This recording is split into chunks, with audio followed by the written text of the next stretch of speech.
Hey there, Carnage Cravers. Welcome back to Carnage Corner for another episode of KKWR. We're going to go over what happened this week in the world of pro wrestling as we drive forward onto TLC. So, starting with Monday Night Raw, Raw opened up with The Miz doing an episode of Miz TV with only Curtis Axel.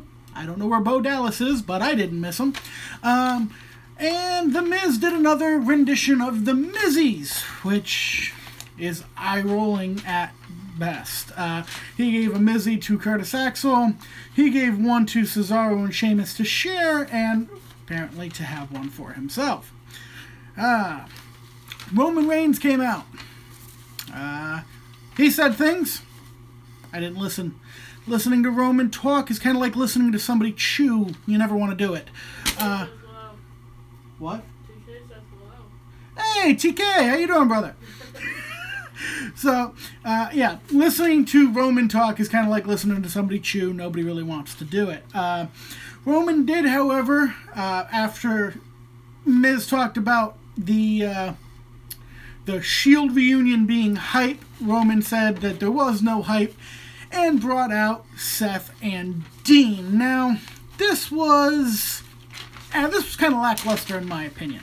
I think it would have been actually a lot better if they'd hit the Shield music, the old Shield music, and actually had them come out in their old gear. I think it would have been nostalgic, and if you're going to do it, well, goddammit, do it. But they didn't go that route. So anyways, the Shield comes out and they attack. They attack Axel and Cesaro and Sheamus, and they eventually get their hands on Miz, and and they pretty much beat everybody down. All right, so after that, we of course went to break. We come back from break. The Miz is in the trainer's room, icing that stack of dimes he calls a neck, and Kurt Angle comes in and he makes the main event for TLC. Main event for TLC being a TLC match between the Shield, The Miz, and Cesaro and Sheamus. Now, this is leaving me scratching my head just a little bit because TLC is a Raw pay-per-view. Dean and Seth are the tag team champions. Miz is the Intercontinental Champion. So you have half your champions in a non-title match. You telling me there's not going to be title matches at the pay-per-view? Sure, I'm glad for the WWE Network, because at this point, just with this news, very unlikely I would have spent $60 to see this show. So, but we're going to move on. So we then go to the ring. Enzo comes out to complain, as Enzo does. Okay, Kurt Angle comes out, and Enzo talks to Kurt, telling Kurt, oh, I'm your marquee player, I'm your star, I'm your champion, you should keep me happy. I've never, ever been somebody who liked the crybaby chicken shit heel. That heel that's going to be like, I'm your champion, you need to keep me happy. I don't like that shit. I liked heels that were more like, I don't know, almost like movie monsters. You just couldn't stop them. They tore through everybody. I don't like a heel that's going to run and hide. I like it when they're full steam ahead and they don't run away. That's a good heel. Although, chicken shit heels are good heels. They're just not the kind I like. You need them, because you need to put them against the people you want. Never mind. I'm moving on. Okay, so Kurt Angle, to be a pain in Enzo's ass, decides he's going to cancel the Cruiserweight Championship match at TLC. Okay, cool. Enzo's very happy. Until Kurt makes it the main event match for Monday Night Raw. So Monday Night Raw main event later on would be Kalisto versus Enzo for the Cruiserweight Championship. And just when Enzo stops freaking out and is thinking, okay, I've got this, I can outsmart Kalisto, Kurt lifts the no contact clause on Enzo for one night and makes it a lumberjack match. So, Enzo's not happy about that, obviously. Moving on from there, we then had a match between Braun Strowman and Matt Hardy. I'll give you 3 guesses who won. Yeah, Strowman won. So Strowman wins the match. Matt Hardy has apparently been reduced to a jobber now that his brother's on the shelf. That sucks for Matt, but they're paying him well for it, so I'm sure he doesn't care. After Strowman won his match, he was making his way back up the ramp, and the Shield comes out. And the Shield attacked Braun Strowman. And, well, technically Braun attacked Roman Reigns, but the Shield was standing in Braun's way, so, I mean, what did they think he was going to do? Long story short, numbers game, Shield got the upper hand, and they triple powerbombed Braun through the announce table. Which, I mean, seriously, okay, I'm sure that felt good at the moment, but that's kind of like taking a stick and smacking a gorilla in the head with it. It's not smart. Like, what part of that sounded like a good idea? Who's making your plans now? That one had to either be Dean's or Roman's idea, because Seth is supposed to be smarter than that. Although, who knows these days? So after they put Braun through the table, they then had their they had a little interview backstage with the Shield where they did their posturing and they're talking, yeah, we're going to run the show, yada yada yada yada yada yada. So moving from there, we then had Mickie James come out, and Mickie James right now is one of the very few women on either roster who can actually cut a decent promo. Mickie knows how to talk. That's more than can be said for many of them. Now, WWE's crappy writing notwithstanding, but still, Mickey's promo was at least serviceable. Even though it had a, what is Mickie, 35? Talking about worrying about her age, which is preposterous. At 35 years old, you're not really worrying about your age, at least not at that point. You gotta save that for 40, or 60, or 20, depending on how fucked up you are. In either case, moving on from there, Alexa comes out to run her mouth, and Mickie attacks Alexa. Alexa takes a powder, tries to get away, and she does get away. But Mickie, we find out we're going to get Mickie James versus Alexa at TLC for the Women's Championship. Now, at TLC, we are also getting the debut of Asuka. So after we leave Mickie and Alexa in the ring, we go to the back, where Kurt Angle is, and he's there with Bayley and with Sasha, soon to be joined by just about every other woman on the roster, and they are asking for the stupidest thing they could possibly ask for. They are asking to be the first lamb served up to Asuka on a golden platter. They're literally arguing over who gets to face Asuka. That's like lining up for a shot to fight Chuck Norris. How stupid are you? I mean, I know Chucky's getting old, but still. What was that? So, anyways, Kurt ends up making a... I'm being distracted. Kurt ends up making a fatal 5-way match to decide who's going to be the person to face Asuka at TLC. The Miz then comes to Kurt, and the Miz, he wants to hold Dean Ambrose to his word, because in the earlier interview, Dean had said they were going to run through everybody. It didn't matter how many. So, because of Miz talking to Kurt, Kurt allowed Miz to pick one more partner, making it a 3-on-4 handicap TLC match for the main event of TLC. And the Miz chose Braun Strowman. So now I'm even more worried, because now it looks like the only title match we're going to get at TLC is for the women's title. We've heard nothing about Brock. We've heard nothing about the Universal title. IC title and tag titles are all tied up. What are you doing with Raw? What are you doing with Raw? Like, seriously, one title match on the entire freaking pay-per-view? What is this, 1954? The fuck? There. Alright, so then we go to the ring with Finn Balor cutting a promo on Bray Wyatt.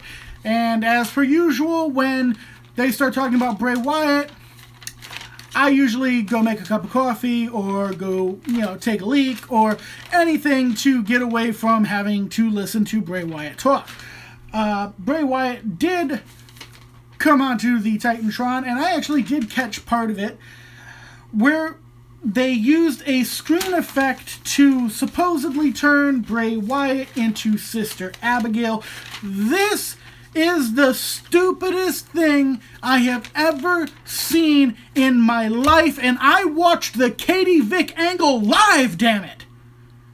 And this is the stupidest thing I've ever seen in my life. Can somebody fire Bray Wyatt already? Take him, take that useless piece of trash Sami Zayn, and just stick them in a catapult, shoot their asses out of here. I'm done. I've had enough.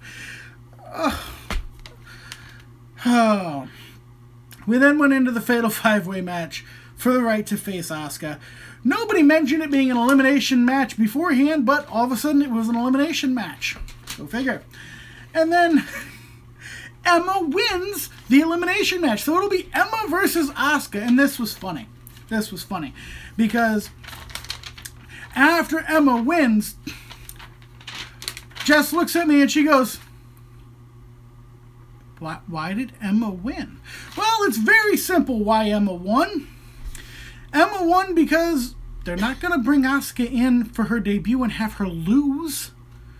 They're going to serve her somebody that she can toss around like a rag doll, make look like trash, and it makes her look great. So Emma pretty much got demoted to jobber as of TLC. So that should be fun.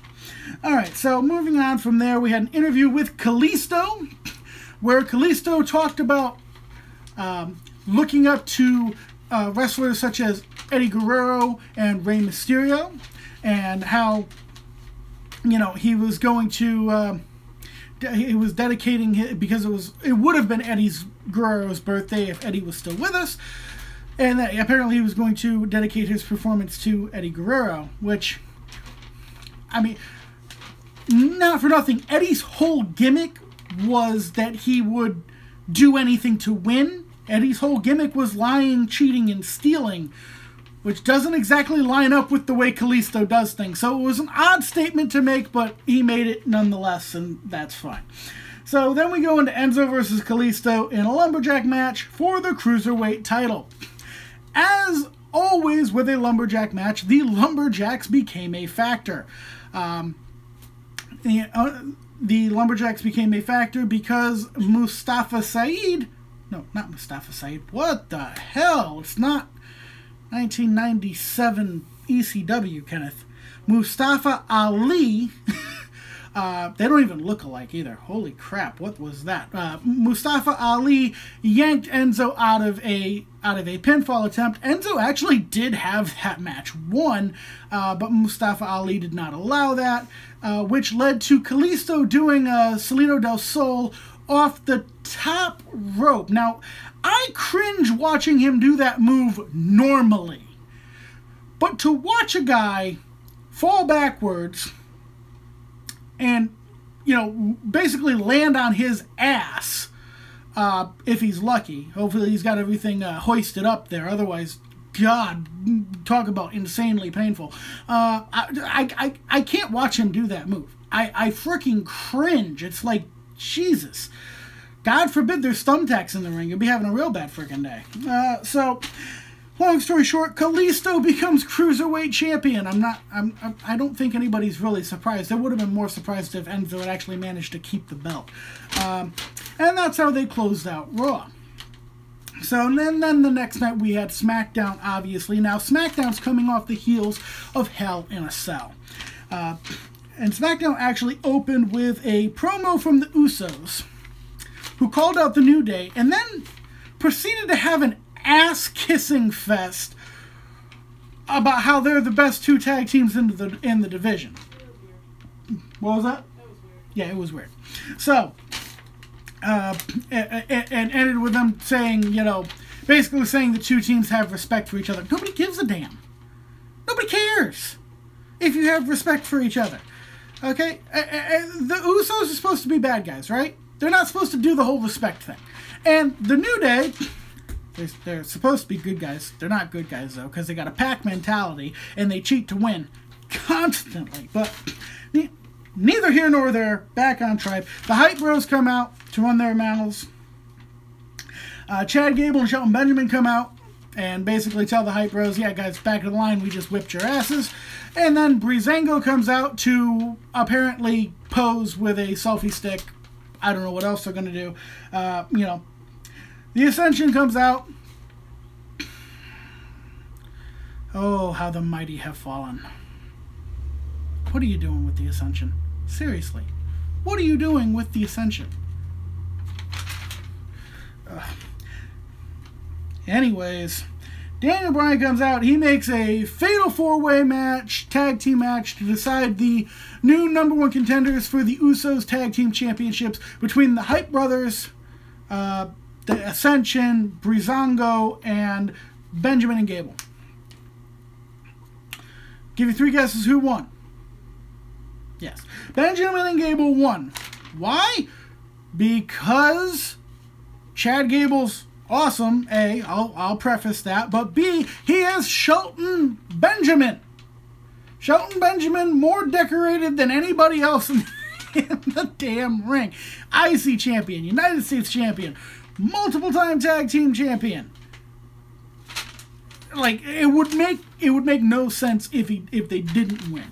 That being said, I still think that Benjamin is eventually going to turn on Gable, but there's no telling when that's going to be. I mean, they can sit on that one for a long time, or they could do it tomorrow. I mean, who the hell... They can do that whenever they want. It's going to be a matter of when they're ready to push Benjamin as a single star. So, moving on from there, as I said, Gable and Benjamin win. Now, the next thing we had Natalya with Lana and Tamina backstage. Again, anytime they let Natalya or Lana, for that matter, talk, it's like, seriously, it's like nails on a chalkboard inside my brain. It's like, just shut up, please. Just shh. Hush. Hush, little morons. Okay, so, what ends up happening is Charlotte comes out, and Natalya says something fucked up about Rick, and Charlotte slaps the shit out of her. And it breaks down into a brawl with Becky coming to help her friend Charlotte, and Naomi happened to stumble in. She got lost on her way to the nightclub, and so she just decided she might as well help. We then went into an interview with Baron Corbin, talking about how he's going to retain his United States Championship that night. All right. We then had Carmella versus Becky Lynch, with, again, James Ellsworth on a leash at ringside. I have stopped watching... I know it sounds silly, but I've seriously stopped watching SmackDown with my daughter around, because I do not want to have to explain why the lady has the man on a leash like a dog. You're making my life a little difficult here, WWE. Okay, so, I mean, I can get behind a lot of things that are risque, but come on, you have a man on a leash like a dog. That's hard to explain. So, cut me a break here. Alright? Long story short, Becky wins the match. Alright? Kevin Owens comes out, and this was part of the show where I got really annoyed. I was not happy with the end of Hell in a Cell. I was not happy at all. And Kevin came out and gave a promo about an out-of-body experience, which is laughable, and brought out Sami Zayn. And I just, you know what? I'm skipping this. I'm not even talking about this. I'm not. I'm going to skip. Check my notes. Sami Zayn is a useless pile of shit. I never liked him. I still don't like him. I'd like to stick him in a catapult and just shoot him out into, let me see, let me pick a body of water. Pacific, Atlantic, Gulf of Mexico. What? Dead Sea. I don't have a catapult that'll reach the Dead Sea. Oh, I know. Let's throw him down Niagara Falls and forget the barrel. That sounds good. He's Canadian. He can appreciate that, right? All right. Not that I have any problem with Canadians. I like Canadians, except the Harts. I liked Owen, though. He was really the only one. So, that being said, we then went into a tag team match, which this is one of those crazy tag team matches that have no point at all, but they throw it together for some reason. They had Rusev and Aiden English versus Randy Orton and Shinsuke Nakamura. Which Orton and Nakamura actually worked relatively well together. And they got the win. So, but there was really a throwaway match that we didn't need. But hey, whatever. Then we had an interview with AJ Styles. AJ talking about how he's going to get his United States Championship back. All right. And then we had a vignette. You remember vignettes? You remember when WWE used to do vignettes? We actually got a vignette. The young fans who happen to be watching, they're going, what's a vignette? What the hell's he talking about? What is this old fuck on my computer screen talking about? Well, a vignette is usually a pre-taped advertisement for superstars who are going to be coming. And they are generally, you know, they can be any... They're varying levels of creativity. This one, not that creative. We see Luke Harper and Eric Rowan standing side by side in some new gear. They called themselves Bludgeon Brothers, and they said they're coming. Okay. I'm going to be honest. I hadn't really noticed they were gone. Maybe they'll do something with them this time. Who the hell knows? So then we get a Bobby Roode promo. Bobby taking umbrage with the fact that Ziggler jumped him after their match at Hell in a Cell. Ziggler comes out. I love Ziggler's new entrance of not having any music, anything. It suits his personality perfectly as it's non-existent. I mean, this guy is a charisma black hole. He's a deficit. Okay, so it's just... He's another one who can... He's another one. He can fall off a damn cliff. I would not give a damn. And so they go back and forth. Long story short, we're going to get Ziggler versus Roode next week on SmackDown. It's a rematch. So, there you go. We then go into what would be the main event of SmackDown. AJ Styles versus Baron Corbin for the U.S. title. One-on-one. And spoiler alert, Corbin wins the match, but it's a matter of how he wins the match.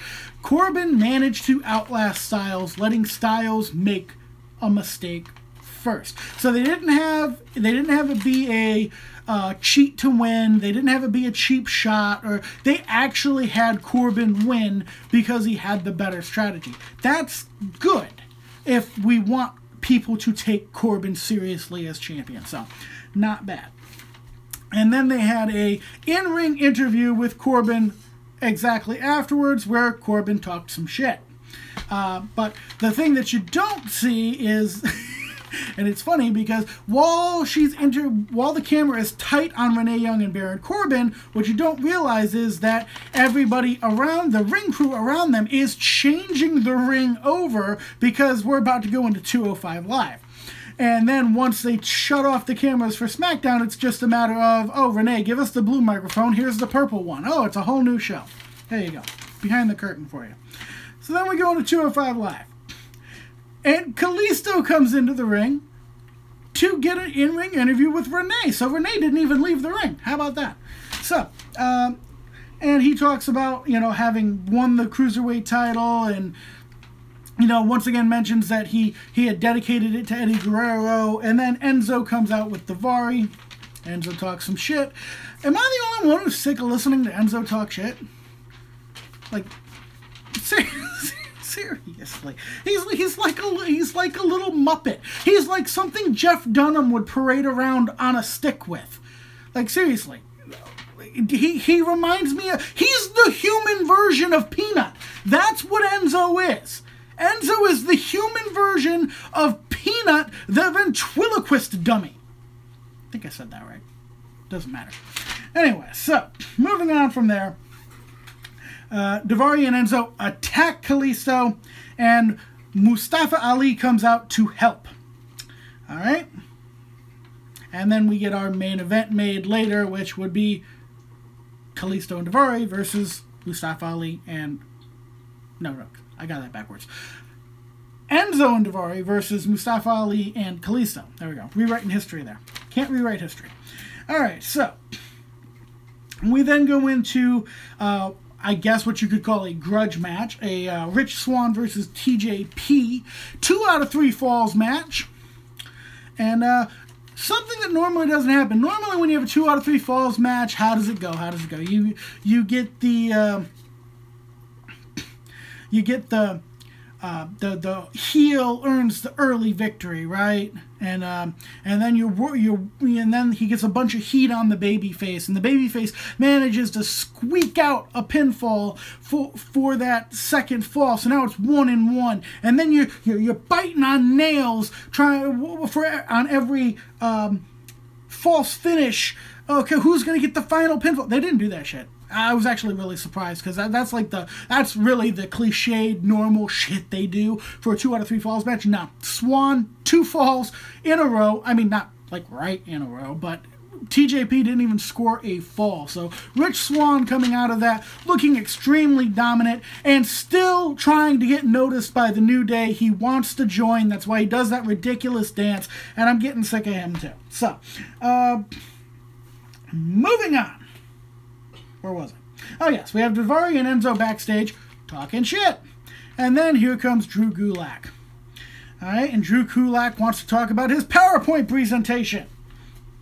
Which, I mean, even I'm getting tired of the PowerPoint presentation at this point. It's like, okay, enough is enough. Enough is enough. Tozawa comes out, and he's supposed to have a match. He gets jumped and beat up by Drew Gulak, and he doesn't get to have a match. We then have an interview with Cedric Alexander, who talks about Gentleman Jack Gallagher and the Brian Kendrick, and nobody cares. Nobody cares at all. One thing Enzo is right about is that the Cruiserweight division was pretty much on life support before Enzo showed up.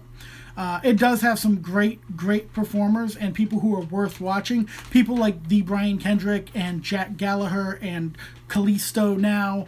I'm not overly impressed with any of the other Cruiserweights. I'm not overly impressed with TJP or Rich Swann or Cedric Alexander or Noam Dar. I do like Drew Gulak's style in the ring, but I'm not crazy about his character. I think he needs a character refresher. So, I mean, it's one of those things where the Cruise 205 Live is very hit or miss, unfortunately. Because it could be great, but the problem is, I don't know, there's something missing. Something is missing. But that being said, moving on from there, we did have our main event of the evening, which was Kalisto and Mustafa versus Enzo and Daivari. Kalisto and Mustafa won this match. I'm going to be completely honest. I was busy show prepping. I didn't watch this whole thing because I didn't care. I mean, I didn't care. but Kalisto and Mustafa did win. Now, going into NXT, which I did care about, okay, going into NXT, we had an opening match, triple threat match, for the right to be included in the Fatal 4-Way match at TakeOver for the NXT Women's Championship. And this was between Peyton Royce, Liv Morgan, and Nikki Cross. So, this was a triple threat match, and it was going fairly well, and Nikki Cross was looking very, very dominant. And then all of a sudden, I may mispronounce this, but Lanari Conta comes out with Adam Cole and Kevin O'Reilly and Bobby Fish, and they send her down to the ring, and she proceeds to interfere. She pulls Nikki Cross down and eventually yanks Nikki Cross right out of the ring. So Nikki chases her, and she runs. And she runs around the ring, and she cuts through the ring, and Nikki follows her, and Nikki gets caught with a spin kick from Peyton Royce, and Royce wins. And so it'll be Peyton Royce going into the Fatal 4-Way match with the winner of the Mae Young Classic, whose name I forgot. But we go from there into Lio Rush taking on the Velveteen Dream. Now, Lio Rush was supposed to make his debut against Aleister Black last week, but the Velveteen Dream jumped him before the match to try and make Aleister Black, and I quote the Dream here, say his name. Getting weird. So anyways, Lio Rush versus Velveteen Dream. Right out of the gate, Lio Rush shocked the hell out of me. His speed, his striking, like, I had to, sit up and take notice. It's not what I was expecting. He really shocked me. He's one to watch. Lio Rush is going to be one to watch. And I think with his size, he's probably going to leave NXT eventually and probably would hit 205 Live. Because he's a smaller guy and he's quick and he's got that technical prowess and that technical striking ability, and he looks fan-frickin-tastic, even though they had the Velveteen Dream beat him. After the Velveteen Dream got the win, the Dream sat in the middle of the ring cross-legged, mocking Aleister Black. He really is like obsessed with Aleister Black, and I don't think Aleister Black is very much amused. So, from there, we had Lars Sullivan versus Danny Burch. I love Lars Sullivan. This guy is fantastic. He looks like he could run through a brick frickin' wall. Lars was dominant over Burch, and Burch is a scrappy guy. But Lars he manhandled him. He threw him around like a child. And, in case you didn't gather this, Lars won dominantly. So, I'm really looking forward to seeing more of what they do with Lars. I would definitely not be opposed to seeing Lars with the NXT Championship at some point. But at the same time, I also wouldn't be opposed to seeing him brought up and put into a feud with, maybe somebody over one of the smaller titles, maybe the U.S. title or the Intercontinental title. I don't know. But he's not a guy you bring up and waste. If you're going to waste him, leave him in NXT. Because down there he won't be wasted. We then went into a match that I didn't want to watch. The Street Profits. God, I can't stand the Street Profits. What moron thought that was a good gimmick? What the... No.